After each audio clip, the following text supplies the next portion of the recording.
بسم اللہ الرحمن الرحیم۔ السلام علیکم ورحمۃ اللہ وبرکاتہ۔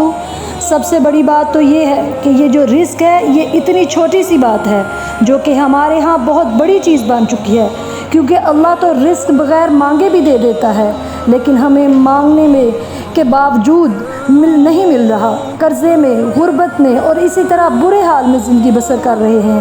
میں آپ کو چند چیزیں بتاتی ہوں۔ سب سے پہلی بات کہ رزق کے دروازے کھولنے والی چیز استغفر اللہ الذی لا الہ الا هو الحی القیوم واتوب الیہ۔ الحی القیوم اصل میں استغفار تو سارے پڑھتے ہیں، لیکن الحی القیوم اس طریقے سے پڑھنا ہے کہ اے اللہ ازسر نو تو زندہ و جاوید ہے، ہمیشہ سے زندہ و جاوید۔ ازسر نو تو میرے گناہ معاف کر دے، اتنا صاف اور شفاف بنا دے کہ میرے سے ہر بندہ محبت کرے، مجھ سے دور نہ بھاگے۔ القیوم اور تو ہی سب کو تھامنے والا ہے، جو بھی گرے پڑے ہیں قرض میں، بیماریوں میں، مشکلوں میں، پریشانیوں میں، سب کو تھامنے والی تیری ہی ذات ہے۔ تو یہ دعا یعنی استغفار آپ 100 مرتبہ صبح کو فجر کی نماز کے بعد اور 100 مرتبہ شام کی نماز کے بعد، مغرب کی نماز کے بعد اپنے گناہوں کا اقرار کرتے ہوئے پڑھیں اور چلتے پھرتے بھی پڑھیں، کیونکہ اللہ تعالیٰ نے قرآن پاک میں فرمایا فَقُلْتُ اسْتَغْفِرُوا رَبَّكُمْ إِنَّهُ كَانَ غَفَّارًا يُرْسِلِ السَّمَاءَ عَلَيْكُمْ مِدْرَارًا وَيُمْدِدْكُمْ بِأَمْوَالٍ وَبَنِينَ وَيَجْعَلْ لَكُمْ جَنَّاتٍ وَيَجْعَلْ لَكُمْ أَنْهَارًا۔ کہ جب یہ وظیفہ کریں تو کریں اس طرح کہ آپ کو یقین ہو کہ اللہ ہی سننے والا ہے اور قبول کرنے والا ہے، انشاءاللہ رزق کی فراوانی ہو جائے گی۔ اور دوسری چیز جو بہت اہم ہے، یہ بہت سے لوگوں کو میں نے بتایا اور ان کو استغفار اور اس کا انتہائی فائدہ ہوا یقین کی وجہ سے اور سمجھ کر پڑھنے کی وجہ سے۔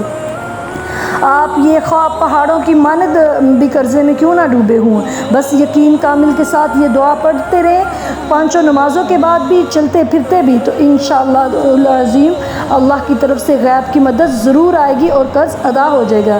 پھر آپ یہ بھی دعا پڑھ سکتے ہیں اللہم مالک الملک تؤتی الملک من تشاء وتنزع الملک ممن تشاء وتعز من تشاء وتذل من تشاء بیدک الخیر انک علی کل شیء قدیر رحمن الدنیا والآخرہ ورحیمہما وتطعمہما من تشاء وتمنع ممن تشاء ارحمنی رحمتا وتغننی فیما عمن سواک فیہا عمن سواک۔ اتنی جامع دعا ہے کہ یقین کے ساتھ جس نے اس کو پڑھا ہے وہ سرخرو ہوا ہے اور اپنے مقصد میں کامیاب ہوا ہے۔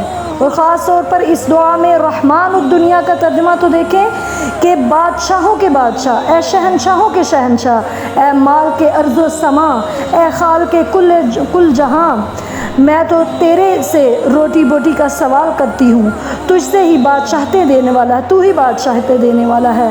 مالک الملک تؤتی الملک من تشاء، تو ہی بادشاہتیں دینے والا ہے، وتعز من تشاء، اور تو ہی عزت دینے والا ہے، رزق دینے والا ہے۔ تو اس دعا کو لازماً پڑھیں، انشاءاللہ تعالیٰ اس سے بھی بہت زیادہ رزق میں اضافہ ہوتا ہے اور قرض ادا ہوتے ہیں۔ اور پھر اللہم اکفنی بحلالک عن حرامک واغننی بفضلک عمن سواک، اس دعا کو بھی پڑھتے رہیں۔ تو تقریباً بہت سے لوگ ہیں جو ان کو پڑھتے ہیں اور بتاتے ہیں کہ اللہ کے فضل و کرم سے قرض ادا ہو گئے ہیں اور جو ہے رزق حلال ہوتا ہے، برکتوں والا ہوتا ہے۔ تو لہٰذا ان دعاؤں کو بھی فالو کریں، اور جو مقدروں میں نصیبوں میں لکھا ہے وہ مست ملتا ہے، چاہے پہاڑوں کے نیچے کیوں نہ ہو۔ لیکن یہ بات ہے کہ ہمارے اعمال کی وجہ سے ان میں برکت ختم ہو گئی ہے، تو یہ دعائیں پڑھیں، رزق حلال کمانے کی کوشش کریں اور پھر اللہ سے دعا کریں کہ اللہ تعالیٰ جتنا بھی رزق ہمارے مقدروں میں ہے اس کو برکتوں والا کر دے، تو انشاءاللہ تعالیٰ زندگی کی ساری مشکلیں آسان ہو جائیں گی اور رزق جو ہے وہ حلال بھی ہوگا، برکتوں والا بھی ہوگا اور خوشیاں بھی ہوں گی، آسانیاں بھی ہوں گی۔ اللہ تعالیٰ ہم سب کا حامی و ناصر ہو، آمین۔